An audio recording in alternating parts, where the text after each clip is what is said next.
প্রিয় দর্শক, আপনাদের আবারও আমন্ত্রণ জানাচ্ছি ইয়াং নাইট প্রোগ্রামে। আমরা আলোচনা করছিলাম ক্লাউড কম্পিউটিং নিয়ে। আমাদের সাথে অতিথি হিসেবে আছেন মোহাম্মদ মাহিদুজ্জামান অপু। উনি নিউ ইয়র্কের ভার্চুয়াল স্ট্রিম কোম্পানিতে ডিরেক্টর ক্লাউড সার্ভিসেস। তবে আপনাদের জানিয়ে রাখি, অনুষ্ঠানের শেষে একটি আকর্ষণ থাকছে, সঙ্গীত শিল্পী লিমনের গান। তো সেখানে যাওয়ার আগে আমরা অপু ভাইয়ের সাথে আরেকটু আলাপ করি। আপনি বলছিলেন ক্লাউড কম্পিউটিং নিয়ে যে এটা বাংলাদেশের জন্য, বাংলাদেশের আউটসোর্সিং এর জন্য এবং ফ্রিল্যান্সিং এর জন্য একটা বড় ব্র্যান্ড হতে পারে। যেমন আপনি ভারতের কথা বলছিলেন, বিপিও হচ্ছে তাদের একটা ব্র্যান্ড, ফিলিপিন্সের হয়তো ওরকম একটা ব্র্যান্ড আছে। আমাদের ব্র্যান্ড হতে পারে ভার্চুয়াল বা ক্লাউড কম্পিউটিং। ক্লাউড কম্পিউটিং জিনিসটা কি একটু আমাদের বোঝান। এটা তো মনে হয় যে মানে মেঘের মধ্যে মেঘের মধ্যে কিছু অনেকটা তাই, যে খুব সহজ ভাষায় বলতে গেলে, যেমন আপনারা যখন আমরা ধরেন আপনি কাউকে সেলফোনে কল করলেন, তখন আমরা একটা নেটওয়ার্ক ব্যবহার করছি। সেম ওয়ে, একইভাবে এই নেটওয়ার্কটাই আমরা ব্যবহার করবো যখন আমাদের দরকার, আমাদের যখন আইটি রিলেটেড, আমরা যদি আইটির যে কোনো ধরনের সার্ভিস আমাদের দরকার, সেই সার্ভিসটা ক্লাউডে থাকবে, meaning it is gonna stay in network. এটা হলো কানেক্টেড একটা নেটওয়ার্কের মধ্যে থাকবে। ক্লাউড কম্পিউটিং খুব সহজ ভাষায় বলতে গেলে, আমরা যে অফিসে বসে যে ইমেল চেক করি, Gmail, Google, that's in the cloud. Gmail in the cloud, Yahoo in the cloud. Exact, এটা মেঘের মধ্যে বলতে it is distributed globally in different part of the world. মানে কোথায় আছে সেটা আমাদের জানার দরকারও নাই, এবং সেটা জেনে আসলে মানে আমরা পাচ্ছি, যেখানেই মানে যাচ্ছি আমরা গুগল পাচ্ছি, সেটাই তো বিষয়টা নাকি? সেটাই একটা বিষয়টা। আপনি যদি চিন্তা করেন, আজকে যদি আমি নিউ ইয়র্কে থাকতাম, সার্ভিসটা যদি শুধু নিউ ইয়র্কে দেওয়া হতো, তাহলে আমি শুধু নিউ ইয়র্কে বসে, তারপরে আমেরিকা ঢাকায় চলে আসলে তারপরে আমার ওইটা পাইতে অনেক অসুবিধা হতো যদি if it is not available. হয়তো কোনো হার্ড ড্রাইভে করে বা কম্পিউটারে করে বা কোনো একটা ধরেন ফ্ল্যাশ ড্রাইভে, পেন ড্রাইভে করে নিয়ে আসতে হতো। এক্স্যাক্টলি। সো ক্লাউড কম্পিউটিং এর যে কনসেপ্টটা হলো, I need whenever I need something or whatever I need and for how long I need, that is available to me. তার মানে আমার যখন যেটা দরকার তখনই আমার সাথে সাথে এটা আমার জন্য অ্যাভেলেবল, এবং যত বেশি দরকার তত বেশি। তো আমি আপনার সহজ একটা উদাহরণ দিই। আমরা যদি এখানে অনেক সফটওয়্যার ডেভেলপমেন্ট ফার্ম আছে, I think that's one of our strong sweet in Bangladesh. একটা যদি সফটওয়্যার ডেভেলপ করি, আমরা করতে যাই, এটার একটা সময় যেটা লাগে, একটা সার্ভার কিনতে হয়, একটা নেটওয়ার্ক কানেকশন দিতে হয়, এগুলো সবকিছু মিলিয়ে 6 মাস সময় লাগে যায়। আমি যেটা বুঝলাম, বিভিন্ন লোকের সাথে কথা বলে 6 মাস সময় লাগে, 6 থেকে 9 মাস সেই ইনফ্রাস্ট্রাকচারটা সেটআপ করতে। ইনফ্রাস্ট্রাকচার সেটআপ করার জন্য ক্লাউড কম্পিউটিং এর মাধ্যমে এই ইনফ্রাস্ট্রাকচারটা আগে থেকে আমরা সেটআপ করে রাখতে পারি, এবং এটার সুবিধাটা হলো যে এটা যে কেউ যা যখনই চায় তখনই এটা অ্যাভেলেবল।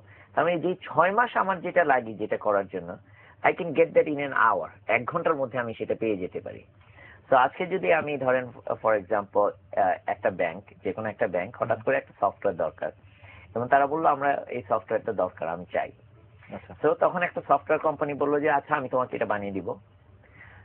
তখন তারা করবে কি, তারা ক্লাউডের মধ্যে ওইটাকে ইনস্ট্যান্সটাকে বানাবে, বলবে আমার ডেভেলপার আছে, ডেভেলপাররা আসার যখনই আমি জানতে পারবো যে তারা ওই সফটওয়্যারটা আমার কাছে চায়, তখনই আমি ডেভেলপারকে বলতে পারবো সফটওয়্যার বানানো এখনই শুরু করো, এই যে এটা অ্যাভেলেবল। তো তাইলে আমি করলাম কি, 6 মাস সময় আমি শ্রিঙ্ক করে ফেললাম, এবং অনেক খরচও তো কমাতে পারছি। খরচটা আমি মারাত্মক ভাবে কমিয়ে ফেলতে পারছি, কারণ এইটা হলো গিয়ে অনেকে ব্যবহার করছে। তো আমি একা কিনতে হতো আমার আগে, এখন আমি একা না কিনে অনেকে মিলে কিনছে। তা আপনি যে ইমেইলের যে উদাহরণটা দিলেন, তার মানে আমি আমার কোম্পানি বা আমার প্রতিষ্ঠানের জন্য, বা সেটা সরকারি বেসরকারি বিভিন্ন প্রতিষ্ঠান হতে পারে, তার জন্য একটা ইমেল সেটআপ না করে আমি গুগলে যে ইমেলটা যেমন ব্যবহার করছি, সেরকম ভাবে অন্যান্য সফটওয়্যারটাও আমি নিজের মতো করে সেটআপ না করে বলবো সেটা ক্লাউড থেকে নেব, সেই তো বিষয়টা নাকি? হ্যাঁ, সেটাই বিষয়। আচ্ছা। তো একটা জিনিস হলো, ক্লাউডের সবচেয়ে বড় কথা হলো যে আপনার ক্লাউডের মধ্যে অনেক ভেরিয়েশন আছে। সেটাই হলো আসলে ক্লাউডি, মানে সেটাই হলো মিস্টিরিয়াস একটা জিনিস। সে কারণে যে অ্যাপ্লিকেশনটা আপনার দরকার, যদি আপনার ইমেল দরকার হয়, find a suitable one, suitable cloud. আপনার যদি একটা মিশন ক্রিটিক্যাল ডেটা, যেটা হলো ধরো ব্যাংকের ট্রানজাকশন করার জন্য একটা যদি অ্যাপ্লিকেশন দরকার হয়, then you have to find a suitable cloud. তো এরকম করে যদি সুটেবল ক্লাউডটা কি? সুটেবল ক্লাউডটা হলো, যেমন ধরা গেল যে জিমেল, আপনি যদি এটা পার্সোনাল জিনিস, and if it is not available it's okay, or if I keep some data over there, it's if it gets breached, it's fine. মানে সিকিউরিটি নিয়ে আমার বড় ধরনের উদ্বেগের কোনো কারণ নাই। হ্যাঁ, জিমেইলের ক্ষেত্রে আপনার সিকিউরিটি, কিন্তু আপনি যেটা চান যে যখন আমার দরকার তখনই আমি এটা যেন পাই যে কোনো ডিভাইসে, আচ্ছা, তো গুগল আপনাকে সেটা দিচ্ছে। আচ্ছা, আরেকটা সুটেবল হলো গুগল জিমেইল, আপনার যখন মেইল দরকার হয় পাবলিক মেইল সার্ভিসটা আপনি অ্যাকসেপ্ট করবেন। আচ্ছা, এখন ধরেন বাংলাদেশ গভর্নমেন্ট বলল যে আমি এখানে আমাদের সিটিজেনদের সমস্ত পার্সোনালি আইডেন্টিফায়াবল ইনফরমেশন গুলা রাখতে চাই, and I want in a cloud way. কেন? আমাদের ভোটার আইডি, ফর এক্সাম্পল আমাদের voter ID, it has a lot of personally identifiable information, so for that particular one cloud is a perfect solution. কারণ সেটা যদি যে আমি data ব্রিচের কথা বললেন, ধরেন সেটা সিকিউরিটি যদি কম্প্রোমাইজড হয়, হ্যাঁ, যে আমার ভোটার আইডি বা ন্যাশনাল আইডিতে অনেক ধরনের গুরুত্বপূর্ণ এবং কিছু প্রাইভেট তথ্য আছে, আর এখন যেহেতু আমরা চিন্তা করছি যে এটার সাথে হয়তো এডুকেশনাল ইনফরমেশন যুক্ত হবে, তারপরে ক্রাইম ইনফরমেশন যুক্ত হতে পারে, এগ্রিকালচার আমার ল্যান্ড ওনারশিপ, এগুলো অনেক কিছু যুক্ত হবে, তো ওগুলো তো আসলে আমি চাইবো না যে অন্য কেউ দেখুক, কারণ এগুলো আমার ইনফরমেশন। হয়তো অবশ্যই ঠিক, আমাদের সরকারের কোনো সার্ভারে থাকতে পারে, আমি তো চাইবো না ক্লাউডে থাকুক যে কেউ এটা অ্যাক্সেস, ক্লাউডে থাকা মানে কি যে কেউ অ্যাক্সেস করতে পারে। এইখানেই একটা মজার জিনিস, আমেরিকান গভর্নমেন্ট এর টোটাল 17,000 মানে 1,727টা ডাটা সেন্টার আছে বিভিন্ন জায়গায়। তো ওবামা অ্যাডমিনিস্ট্রেশন আসার পরে তারা দেখলো যে waste of money is so monumental. সবাই জানে আমেরিকার ফাইন্যান্সিয়াল সিচুয়েশন কি, everywhere they get a chance they are optimising that, they are getting money out of it. They decided that okay, we'll bring it down to 37 total data center, এবং every application 1000 এর বেশি data set থেকে 37টাতে 1727টা থেকে 37টাতে নেমে আসবে। হ্যাঁ, নেমে আসবে। এবং একই সাথে যত নতুন অ্যাপ্লিকেশন পাবলিশ হবে, every application has to be in the cloud. আচ্ছা, তো সেটার জন্য তারা কি করলো, তারা একটা স্ট্যান্ডার্ড পাবলিশ করলো, এটার বলে ফিজমা। হলো ফিজমাটা হলো ওদের ফেডারেল গভর্নমেন্টের information system management act, meaning তারা হলো চায় যে আমাদের একটা ফিজমার জন্য একটা রেটিং আছে, low, moderate, high. Low and moderate basically যেটা পাবলিককে যাবে। তো আমাদের সমস্ত অ্যাপ্লিকেশন যে সেন্সিটিভ তা না, ইভেন অ্যাপ্লিকেশন সেন্সিটিভ হলেও তার সেন্সিটিভটা হলো আমার ডেটাটা বা এটার অ্যাক্সেস মেকানিজম এবং অন্য সমস্ত কিছু বিভিন্ন ক্লাউডে থাকতে পারে। তো তারা করলো কি, কিছু কোম্পানিতে যে অডিটর দিয়ে ওইটাকে সার্টিফাই করলো। দেন নাও এজেন্সি গুলা যেগুলো আছে সবাই they can go and consume from there. সুবিধাটা কি, আপনি যেটা কথা বললেন, একটা উদাহরণ দিলেন voter ID. Voter ID at any given কতজন লোক এটার উপরে কাজ করছে। ব্রিচের কথা যদি আমরা চিন্তা করি, let's look at the profile of the voter ID বা ন্যাশনাল আইডি বলি, মানে ধরেন ভোটার আইডি তো শুধু ভোটের জন্য, ন্যাশনাল আইডি আবার ধরেন ব্যাংকে ব্যবহার হচ্ছে, ড্রাইভিং লাইসেন্সের সাথে লিঙ্কড হবে, তারপরে ধরেন বিভিন্ন তথ্য স্বাস্থ্য সংক্রান্ত সবই ওটার সাথে কানেক্টেড হবে। তো ওইটার ব্যাপারটা যদি একটু বুঝাই বলেন, এবং ওইখানে কিন্তু আমাদের অনেক ধরনের জব ক্রিয়েশন হবে, কিন্তু এই সবগুলো সার্ভিসটা তৈরি করতে হবে। হ্যাঁ হ্যাঁ হ্যাঁ, এখন দেখেন এটা যদি আমি ক্লাউডে দিতে পারি কি বেনিফিটটা কি। ক্লাউড বলতে বুঝাবে যে it's not outside of Bangladesh. আচ্ছা, সো ধরা গেল ফর দিস পার্টিকুলার কেস যে বাংলাদেশ গভর্নমেন্টের ম্যান্ডেট হলো it has to reside within the country. So you have a data center, one of the maybe public private partnership অথবা enterprise অথবা even government itself created a cloud data center, meaning that people can consume from there and you only pay what you consume, meaning আপনার যে করে data server লাগছে ততগুলো, এবং you are making a part of that resource publicly available.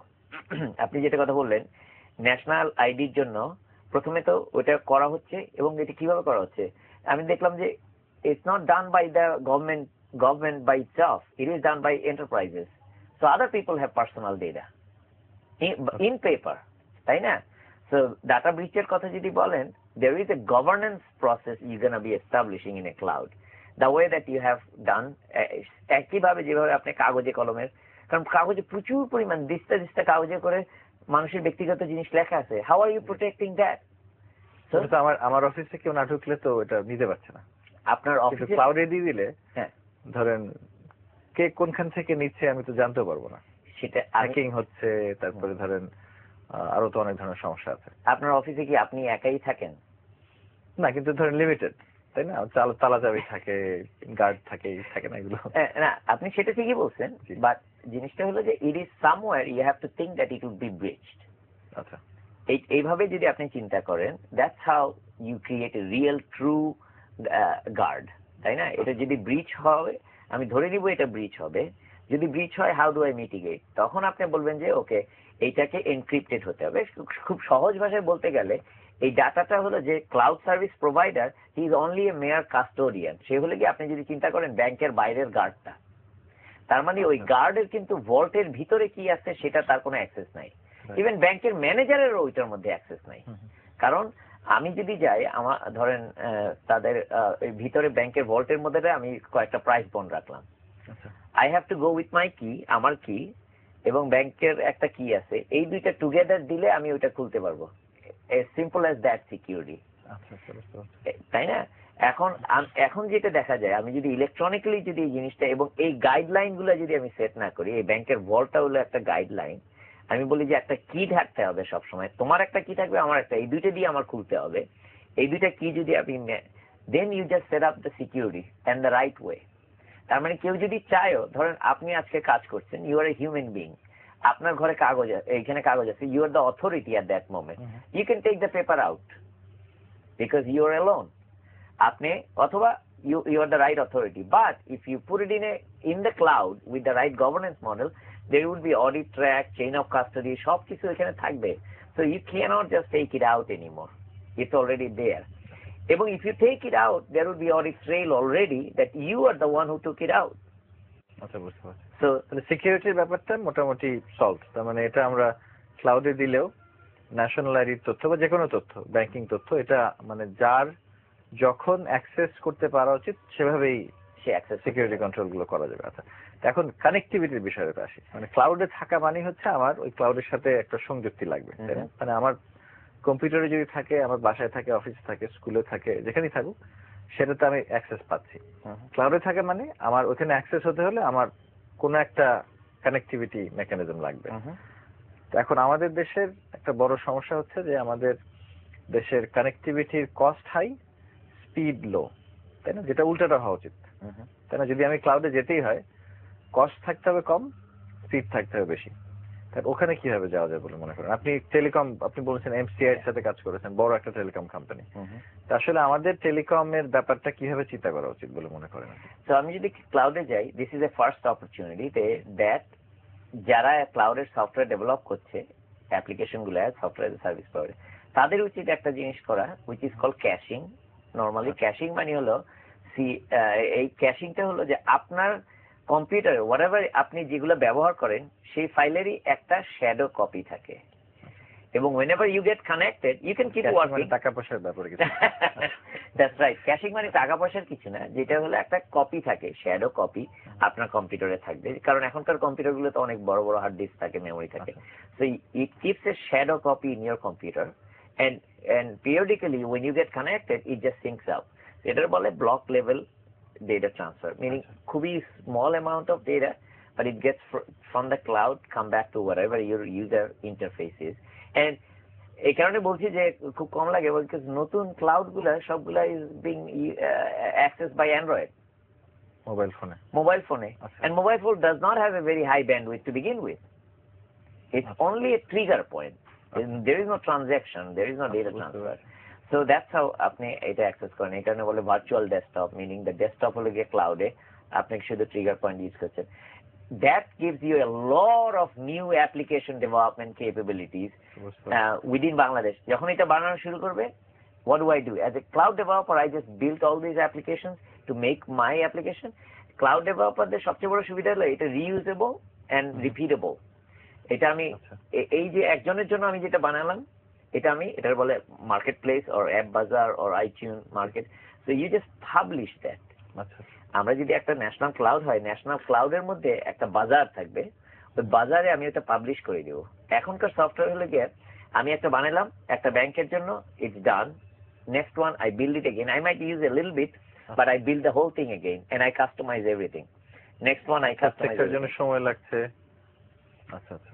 এখন চিন্তা করেন আমি 5টা ব্যাংকের জন্য সফটওয়্যার বানালাম, প্রতিটা ব্যাংকের জন্য একটা করে এডিশনাল মডিউল, বললাম আমাকে একটা এটিএম মডিউল দাও, বললো এটা দাও। ওই আমি যদি ক্লাউডের মাধ্যমে ডেলিভারি দিতাম, একজনের জন্য একটা মডিউল বানিয়ে আমি কিন্তু সবাইকে ডেলিভারি দিতে পারতাম, because I am gonna integrate that to my base software, আমার প্রধান সফটওয়্যার। তো সেই কারণে আপনার সফটওয়্যারটাও খুবই পাওয়ারফুল এবং স্ট্রং এবং গ্লোবাল কেপেবল হয়ে যায়। আমরা অনুষ্ঠানের প্রায় শেষ দিকে চলে এসেছি। এখন একটা বিষয় আমি একটু ফিরে আসতে চাই। আপনি বলেছিলেন ব্র্যান্ডিং। হ্যাঁ, বাংলাদেশকে যদি ক্লাউড হিসেবে ব্র্যান্ড করতে হয় বা ক্লাউড কম্পিউটিং এর জন্য ব্র্যান্ড করতে হয়, তাহলে কি করতে হবে? এই যে ফ্রিল্যান্সিং, আমাদের প্রায় 5-6 হাজার 7 হাজার ফ্রিল্যান্সার আছেন যারা একটা বিরাট অঙ্কের বৈদেশিক মুদ্রা অর্জন করছেন এখন। এটা কিন্তু গত কয়েক বছরের ঘটনা এবং এই ঘটনাটা ঘটে যাচ্ছে অনেকটা আমাদের রেডারের বাইরে। ইন্ডাস্ট্রিও সেটা হয়তো অতটা লক্ষ্য করছে না, সরকারও লক্ষ্য করছে না, কিন্তু ঘটনাটা ঘটছে। এখন ফ্রিল্যান্সিং এর জন্য ক্লাউড এবং ইন্ডাস্ট্রির জন্য ক্লাউড এবং হয়তো সরকারের জন্য ক্লাউড নিয়ে চিন্তা। আপনি কি মনে করেন যে branding Bangladesh as a cloud country, country in the cloud, maybe country in the cloud? না, আমার মনে হয় যে that's absolutely the number one priority. It should be from all aspects, from the government, from public, from private organization and from the community or the industry. কারণ আপনার এই মুহূর্তে একটা ক্লাউড বানানো, দেশের ইন্টারনালি একটা ক্লাউড বানানো খুবই খুবই দরকার, এবং এই cloud should serve multipurpose. That should be a government cloud, separated out. Government has regulations and mandates. Industry cloud, meaning the banking sector might have its own cloud and media sector might have its own cloud, and then the normal public consumption cloud. Then you make it available for not only for those 7,000 freelancers, but everybody, meaning every developer available in the country, and publish that and encourage them to publish over there, develop in that place, and then have an infrastructure or actually some sort of framework to publish that to Android, iTunes, and this is how you can আমাদের যদি 10,000 থাকে total এবং তারা যদি একটা করে application quarterly publish করে, at the end of the year you have 40,000 applications published in iTunes and Android. What could be better branding than that? Right. আপনি কি সেই বিষয়টাই দেখাতে চান যে বিল্ড ইউর ওন ক্লাউড? আপনার যে সেশনটা হবে এশিয়াতে, এটা বোধহয় 3 তারিখে বিকেলে হচ্ছে। জি, এটা 3 তারিখে বিকেলে। অ্যাবসলিউটলি আমি talking about this one and every opportunity that I am getting, আমি যার সাথেই কথা বলছি এটার কথাই বলছি। Build your own cloud, build your own cloud country হতে পারে, তাই না? অ্যাবসলিউটলি। থ্যাংক ইউ ভাই, মানে it was a fascinating discussion. Thank you very much. Appreciate it and thanks for inviting me. জি, প্রিয় দর্শক, আপনারা এতক্ষণ শুনছিলেন মাহদিউজ্জামান অপুর ক্লাউডের চিন্তা ভাবনা। আমাদের দেশের ওনার স্বপ্ন ছিল যে দেশে একটা বড় কিছু হবে প্রযুক্তিতে, হয়তো বড় কিছু হতে যাচ্ছে। উনি ক্লাউড নিয়ে আজকে আমাদের কিছু চিন্তার খোরাক দিলেন এবং উনি একটা সেশনও করবেন, একটা বড় ওয়ার্কশপ করবেন এশিয়াতে 3 তারিখে বিকেলে। এটা হবে বঙ্গবন্ধু ইন্টারন্যাশনাল কনফারেন্স সেন্টারে। তো অনুষ্ঠানের শেষে আপনাদের বিদায় জানাতে চাই আমি, আনির চৌধুরী। আপনাদের জন্য রইল আমাদের ইমেল অ্যাড্রেস youngnight@atnnewstv.com। এখন অনুষ্ঠানের সর্বশেষ পরিবেশনা, সঙ্গীত শিল্পী লিমনের গান।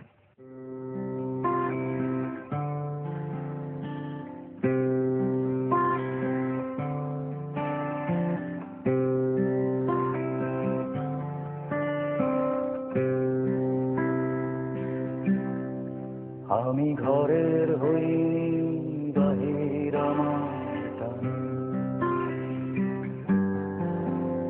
আমি তোমার হইনি শুধু আকাশটা জানে, আমি পথ থেকে পথে যাই দূর থেকে দূরে, আমি তোমার জন্য গাই একটা গান সুরে, আমি তোমায় ভুলে বলো যাব কোনখানে, আমি তোমায় ভুলে বলো যাব কোনখানে, তাই তোমার হইনি আকাশটা জানি।